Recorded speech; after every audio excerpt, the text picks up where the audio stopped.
Okay, good afternoon, everyone, and welcome to Global Communication 1. This is a makeup lecture for sections 27 and 28. It's makeup class for the day of the festival. So I hope everybody is outside enjoying the good spring weather and also having a fun time at the festival.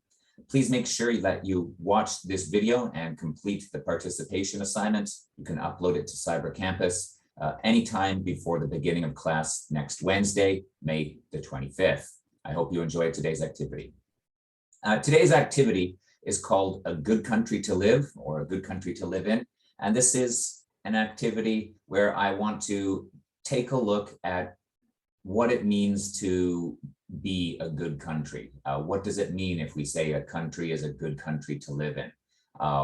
By what standards or criteria can you say a country is a good place to live or not such a good place to live?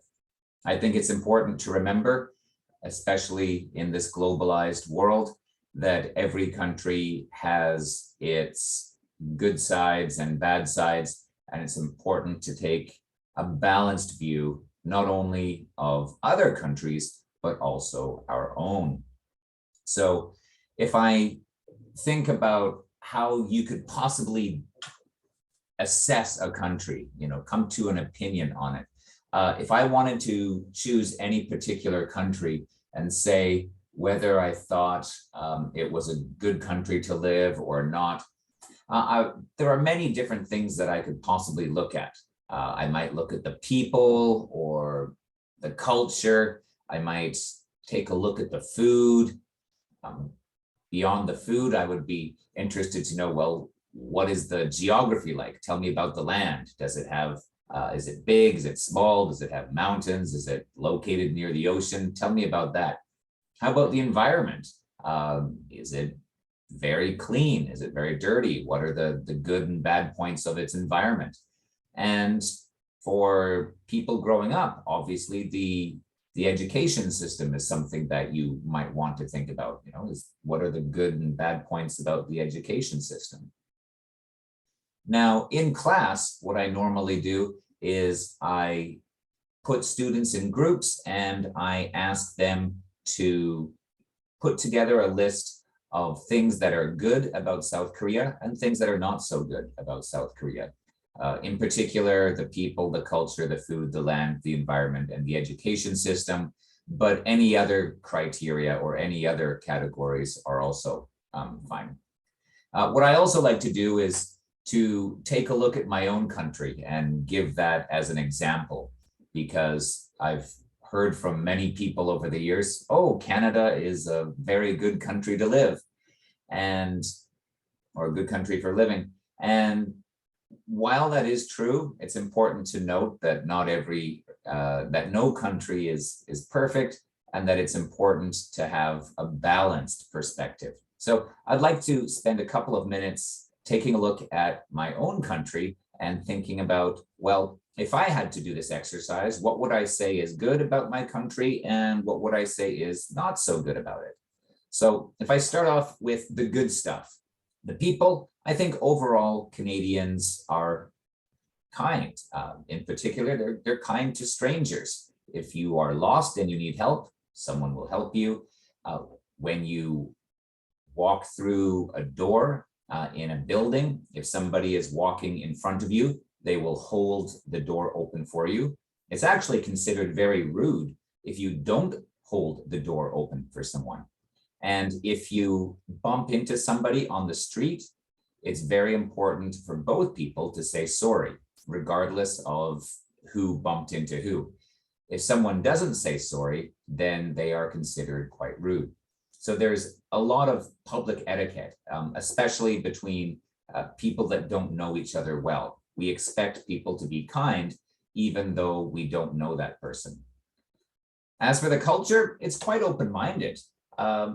Canada is, we like to say, a nation of immigrants. We have people from all over the world that have come to make Canada their home. And because of this, we have to be quite open-minded of different cultures and differences in lifestyle. And I think it's a very good place for someone to live, especially if they are independent-minded, or they might not necessarily be like everyone else.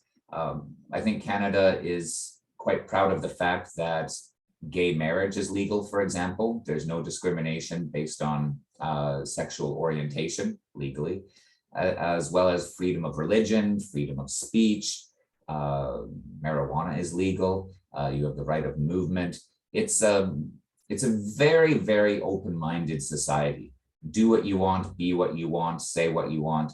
And in that sense, I think Canada is very liberal, very open-minded, and I think it's a very good place for someone to grow up. There's not as much judgment on someone, especially if they're part of a minority group, that they might have in other countries or other cultures. As for the food, we have it all. Canada is, like I mentioned before, a nation of immigrants. So we have different ethnic and national groups that have come to Canada, and they've opened up restaurants. And so you can get genuine, authentic food from pretty much anywhere in the world. If you want to find genuine Mexican food or Afghani food or Italian or Croatian or Korean or Japanese or Vietnamese or English or German or whatever you would like to find, especially in the larger cities, you will find pretty much anything that you're looking for. And in many cases, it's just as tasty as it would be back in the original country. So if you are interested in food from different cultures all over the world, I think Canada is a good place to come because we have it all. And the country itself, the land, we are the second largest country in the world by land mass after Russia. And it's huge. We have the Pacific Ocean on the west coast. We have the Atlantic Ocean in the east. And we run from the 49th parallel, which is the boundary between Canada and the United States, all the way up to the North Pole, where you have Santa Claus and polar bears and everything else living up there in the cold, cold north. It's a huge country, and there's plenty of space for everyone. Lots, if you like wide open spaces, Canada is the place for you. And the environment is quite good because we have a relatively small population, about 35 million. By contrast, South Korea has 52 million people, and Canada has, I think, 2 or 3 lakes that are about the same size as South Korea. Yeah, our environment is very clean and very green. We also have a lot of natural resources. For example, very large forests. We've got coal, we have oil, we have natural gas. We have an abundance of natural resources, which is a very, very big part of our economy, actually. And our education system is regarded as one of the best in the world. People from many different countries want to send their children to Canada to experience its education system. It's relatively low stress, and there are many opportunities for students to learn things related to self-development. In middle school and high school, students are able to choose a number of classes each semester that are related to their own personal interests. If a student is interested in a certain academic field, maybe they are very interested in science or literature, they can take extra classes in those topics.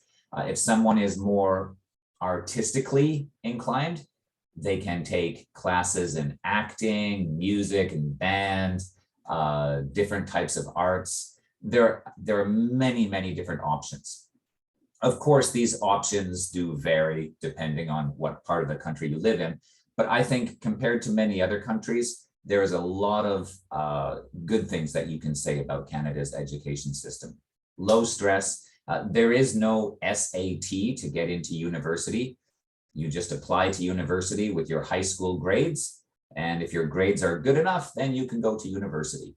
If your grades are not so good, then you can go to a community college. And if you do well in the community college, which is just a 2-year school, then you can transfer to a 4-year university after that. And that's what many students do. They'll go to a 2-year college first, they'll take some courses They are cheaper than regular university, and then they transfer to a regular university. Okay, so now that I've talked about some of the good stuff, now let's take a look at some of the not so good stuff. You might recall that I said that in Canada, people are very kind to strangers. One thing that people have told me is that, yes, Canadians are quite kind to strangers, but that kindness has its limits. The kindness in many cases is superficial, meaning people are kind, but that kindness does not go very far. There was one international student at my university many years ago that said something like, Canadians are friendly, but they don't want to be your friend, meaning they will act nice to you, but they don't want to, it's very hard to develop a close relationship and get into a group of friends. Things tend to be quite cliquey. So friendly, but that friendliness often is just surface level. The culture, although Canada is quite open-minded, we are very, very sensitive about some topics, especially matters related to, especially hot button topics, whether it's sexual orientation, racism, and ageism, sexism, a few other things, where I think we are very sensitive and very scared that we might say the wrong thing, that we might be perceived as racist or xenophobic or sexist in some way. So someone that I read on the internet once described Canadian culture as humorless and politically correct, politically correct, which I thought was an interesting opinion. In some ways, we can be quite serious, and we're very sensitive about saying something that might be offensive. And in some cases, that makes people afraid to speak out about things. As for the food, you might recall that I said Canada has food from all over the world, and that is true. But one thing that we seem to lack is a distinct Canadian cuisine or a distinct Canadian style of food. If someone were to ask me about Korean food, for example, I could say, well, you've got samgyeopsal, you've got bibimbap, you can have bulgogi, kimchi or kimchi bokkeumbap or kimchi jjigae or any other number of dishes. Korean culture has been around for a long time, and there's a very defined, very, very clearly defined idea of what is Korean food and what is not Korean food. Whereas in Canada, because we have immigrants from all over the world, we have food from all over the world, but we're a very young country and we don't have a very distinctive Canadian style of food. I mean, we have Tim Hortons coffee, we have maple syrup, although that's not really a food. There's poutine, which is French fries with cheese curds and beef gravy on top, which is tasty. That's French Canadian food. But we don't, people do not say, let's go to a Canadian food restaurant. There isn't a strong sense of identity there. The land, Canada is the second largest country in the world. So it's a huge landmass, which is good in some ways, but it does mean that traveling from one place to another can take a long time. For example, if someone wants to go from Seoul to Busan, they can take the KTX and they will be there in 3 hours. If you take the bus from Vancouver to Montreal, it is 72 hours on the bus. And when I say 72 hours, I don't mean 72 hours going slowly. Most of those 72 hours is going 110 kilometers down the highway, straight, flat, open road. It's just, the distances are so great. And there's a very often very large distances between cities. So if after you leave one city, if you want to go to another city of similar size, you have to drive a long way. It's not like the Seoul Gyeonggi area, for example, where you've got a very, very large connected urban sprawl. The environment, although in many ways it is clean and green, we do have a number of environmental problems, especially the places actually where we have those large amount of natural resources. For example, the areas where we do have a lot of oil, the oil is mixed with sand, and the process of separating the sand from the oil creates a lot of environmental pollution. If you don't believe me, go on Google and take a look at some of the pictures of northern Canada, especially northern Alberta, where some of the big oil fields are, and it's an environmental catastrophe. Also, some of the areas that used to be covered in very old forests, sometimes 1,000 years old or more, are now deserts because we've cut down all the trees. These areas are not close to the cities, so we don't often see them. But once again, if you go on Google and you take a look at some of the pictures from northern British Columbia, I can show you some places that used to be absolutely covered with green trees as far as the eye can see, and now every single tree has been cut down. So I think in some cases we're not taking very good care of some parts of our environment because we sacrifice the environment for the economy. And the education system, it's very low stress. It's lots of there is a lot of room for self-development, but in some cases it seems to be failing our students. On a national level, we have a dropout rate, meaning people who leave high school and don't graduate, of between 5 and 14%. And for a developed country, that's quite a high rate of high school dropouts. In certain low-income communities, the dropout rate can be as high as 45 or even 50%, which is an absolute disgrace. Not only that, but there are a number of adults in Canada who are functionally illiterate, meaning they can read some things, but they have difficulty reading things that we would do in normal everyday life. Apparently, 1 in 6 Canadian adults has some trouble with reading at an adult level. I didn't put this on the list, but I think one other thing which has to be said and is often overlooked, I think Canada has done a very disgraceful job of taking care of its native people. This is a very long and complicated story, and it's a dark history, but it's something that has to be said. So we have a number of things, both good and bad. And if I take a look at my country, well, I have to take in both the positive and also the negative. Remember, no country is perfect. There are good points and bad points for pretty much everywhere in the world.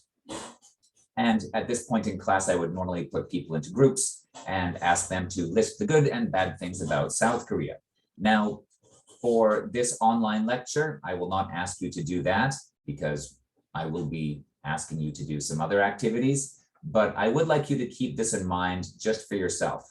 It's very easy to have either an overly positive or overly negative perspective on one's own country. I think it's a very good idea sometimes to try and keep a balanced view when you look at your own country. What are the good things and what are the bad? And try to balance them out. Okay. When people think about what makes a country a good place to live, you could probably take any number of factors and divide them into 3 different categories: very important, important, and not very important. When you take a look at the list that I have here, which factors do you think are very important? Which ones do you think are simply important? And which ones do you think are not very important? For example, a democratic government, a government for and by the people, many natural resources, located near friendly countries. How about a large middle class or a high average income? Cheap university tuition, a beautiful flag, low taxes, strong military, located near the ocean, social welfare programs, human rights for everyone, and maybe other things. Now, probably not every country, or there is probably no country which can say they have all of these things, but I think it is important that a country has at least a few of these things. Now, which are the most important? If a country wants to say that they are a good place to live, are many natural resources important? More important than a beautiful flag? What about low taxes? Is a strong military important? Is a strong military important if you have many friendly countries in your region? One thing, I'll bring up my own country one more time. One thing which I think Canada is very lucky in this respect, Canada has a very good location. On the west, we have a vast ocean. It's empty. It's going to be very hard for somebody to come and try and invade from the west. And in the east, there's another ocean. Once again, a very great physical barrier. And both sides are filled with fish. To the north, we have ice and Santa Claus. And to the south, we have our closest trading partner and in some ways what's considered, I guess, our big brother country, which is also the superpower and largest economy, as well as the largest military in the world. So it's quite an advantageous position. Not many countries are lucky enough to have the lucky geographic location that Canada has. By contrast, South Korea is in what you might describe as a somewhat unfriendly neighborhood in terms of being surrounded by potential threats in its geographic neighborhood. But there are different things that are important for different people. For example, if you wanted to live in a particular country, how important are low taxes? Is it okay if the taxes are high, if there are many social programs or cheap university tuition? These are things to think about. Okay, and now this is what I would like you to do for your participation assignment. Okay, I would like you to think of a new country. You are going to create a new country somewhere in the world, and it's up to you where you would like to put this country. You will need to think of a name for this country. So first of all, think, how big is your country?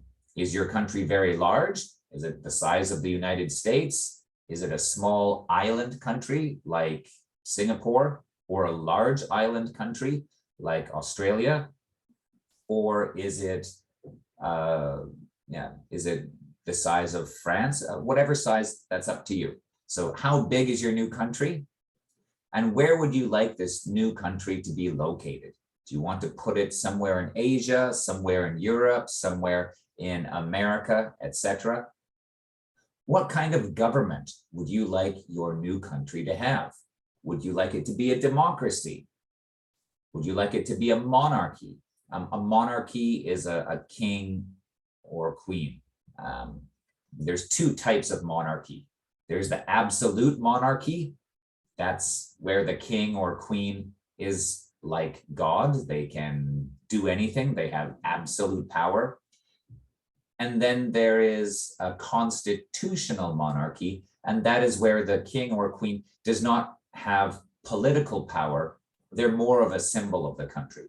So for example, countries like England and Japan are constitutional monarchies. The power of the king or queen or emperor is very, very limited. Or a dictatorship. In some of my other Global Communication 1 classes, when I put students together in the group, there are always a few students that want to start a dictatorship as long as they are the dictator, which I think is quite amusing. How about your economy? How much of your economy will be based on tourism? How much of your economy will be based on natural resources or manufacturing or something else? Are your neighboring countries friendly or unfriendly? I mean, Are you surrounded by allies or are you surrounded by enemies? What is the political geographic situation like? Are you surrounded by your friends or surrounded by your foes? And also, what kind of country or what kind of flag do you have? I'd be interested if you could draw on a piece of paper, maybe take a picture, what kind of flag you have for your country. In some of my other classes, some of the pictures that people have drawn for their country have been quite amusing. So I'll be very interested to see how you do that. Okay, so that's what I'd like you to do. How big is your country? Where is it located? What kind of government, tourism, etc. So write a short paragraph describing your new country. In the first sentence, tell me what it's called. My new country is called something. It is located in something, like in an area, and it is as big as, and then make a comparison. It is as big as some other country. The economy is what percent tourism, what percent natural resources, what percent manufacturing, and what percent something else. Our neighboring countries, and then tell me something about your neighboring countries, and then draw a little picture of a flag. Okay, and yeah, I'll be very interested to see what your flag looks like. Now, after you've done that, now we come to what I think is actually the most interesting part of the activity, and this is where you have to solve a problem. Remember, earlier in the lecture, I said that there is no country that is absolutely perfect. Every country has its problems, and countries don't get to choose their own problems. But in today's class, you will have the opportunity to choose a problem for your own country. So let's take a look at some of the problems that I have listed here. Problem number one, your country has a very low birth rate. The last 25 years, people have kind of stopped having children. Consequently, 30% of the population will soon be over 65 years old. What are you going to do to solve this problem? Will you try to have a big immigration program? Will you try to encourage people to have children? What will you do? Next, there's a lot of oil near your border with another country. So here's your country, here's another country, and there's oil around the border between the two countries. And both countries say that it's all their oil. The other country, or actually not all their oil, the other country says you should share it equally with them. What do? Do you say that this oil is all yours, or do you share it equally with them like they want? Do you start a war? It's completely up to you. Number three, your country has a very big gap between the rich and the poor, and there are a lot of social problems that are caused by this inequality. Next, the education system is very stressful, and as a result, many students suffer from depression. What can you do to make the situation better? After that, environmental pollution from dirty factories is responsible for a high rate of cancer. Your country has a high rate of cancer due to all of the air pollution that is created by these dirty factories. And last of all, your country gets strong earthquakes regularly. And these earthquakes cause a lot of damage. Okay, now one thing you might have noticed about these problems is that I've deliberately used cause and effect language in all of them.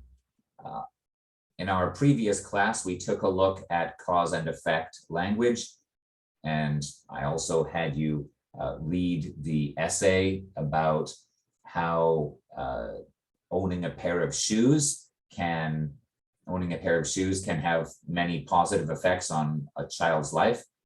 We will be checking that homework at the beginning of class on Wednesday.